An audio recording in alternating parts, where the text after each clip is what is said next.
नूर का सफर, सूरह अल कहफ की बरकत।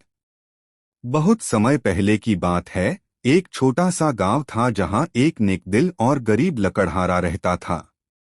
उसका नाम था सलमान। वह हर दिन जंगल में जाकर लकड़ियां काटता और शहर जाकर उन्हें बेचकर अपने परिवार का पेट पालता था। सलमान को नमाज, तिलावत और सादगी से बहुत मोहब्बत थी। उसका एक खास अमल था, हर जुम्मे के दिन सूरह अल कहफ की तिलावत। उसके पिता ने उसे बचपन में ही बताया था, जो इंसान जुम्मे के दिन सूरह अल कहफ पढ़ता है, अल्लाह ताला उस पर अगले जुम्मे तक एक नूर फैला देता है और दज्जाल के फितने से महफूज रखता है। पहला चमत्कार, नूर की हिफाजत। एक बार सलमान जुम्मे के दिन सूरह अल कहफ की तिलावत कर रहा था। जंगल से लौटते समय बारिश शुरू हो गई और तूफान आ गया। लोग डर के मारे घरों में छिप गए, लेकिन सलमान ने अल्लाह पर भरोसा रखा। जब वह पेड़ों के नीचे पनाह ले रहा था, तभी एक पेड़ की डाल गिरने वाली थी।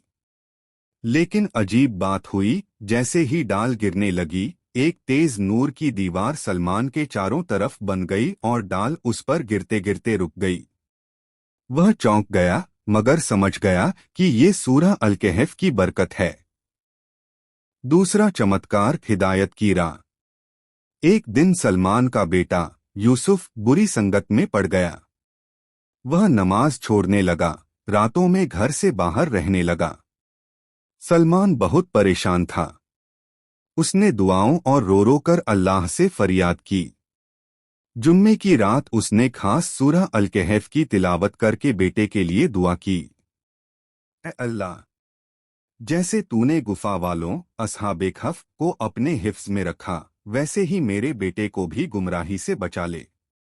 अगली सुबह यूसुफ जैसे बदल गया हो, उसने आकर अपने पिता से माफी मांगी और कहा, अब्बू, मुझे रात में ऐसा सपना आया जिसमें एक गुफा थी, नूर था और एक आवाज कह रही थी, वक्त है लौट आओ।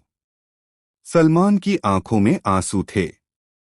वह जानता था कि यह सूरह अल कहफ की असरअंदाजी थी। तीसरा चमत्कार, दज्जाल का फितना। सालों बीत गए, सलमान बूढ़ा हो गया। दुनिया में फितने बढ़ने लगे, झूठ, धोखा, गलत रहन-सहन। लोगों के दिलों से ईमान दूर होने लगा। लेकिन सलमान का घर एक नूर का केंद्र बना रहा। हर जुम्मा वहां सूरह अल कहफ की तिलावत होती। गांव के लोग कहते, जब भी इस घर में जाते हैं, दिल को सुकून मिलता है। एक दिन एक अजनबी